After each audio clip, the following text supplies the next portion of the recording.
want to talk about a few issues related to healthcare access back home in Kansas. First is an issue related to the Provider Relief Fund that I know you've addressed in previous congressional testimony, but I'd like to get some additional clarity on it today.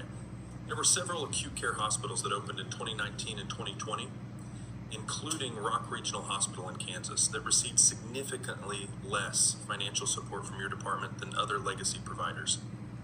You have committed in the past to work to help these new providers so that they are not forced to close their doors and move us backwards on access for those who need it most. However, I am deeply concerned that whatever actions you have taken is not sufficient to date. What specifically has your department done to help support these new providers? And Congressman, let's do this.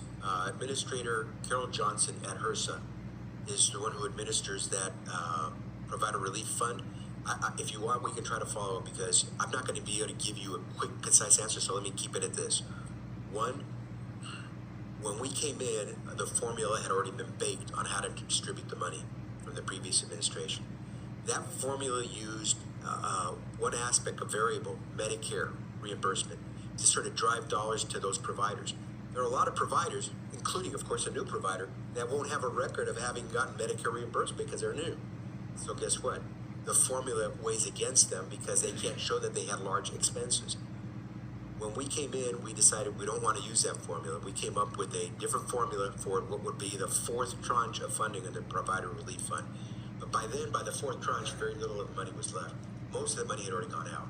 And so chances are the answer for those providers you're talking about is that they didn't qualify because they weren't around to qualify in the first three tranches.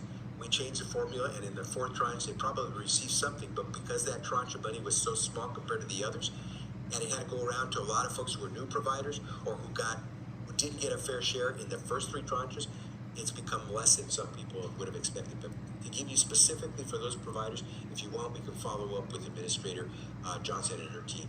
I certainly understand the issue, but I just want to make clear that, and I think you understand this, that even though they didn't have the record under the formula, still very much impacted. And so when you get a new provider, you certainly don't want to see them close their doors. Absolutely. Congressman, put yourself in my shoes.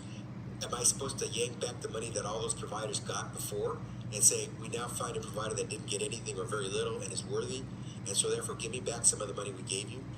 Every one of those providers would be coming to your door saying, they're about to try to take the money I already used. Let's talk about those specifically offline if we can. Sure. We welcome that conversation. Look forward to that.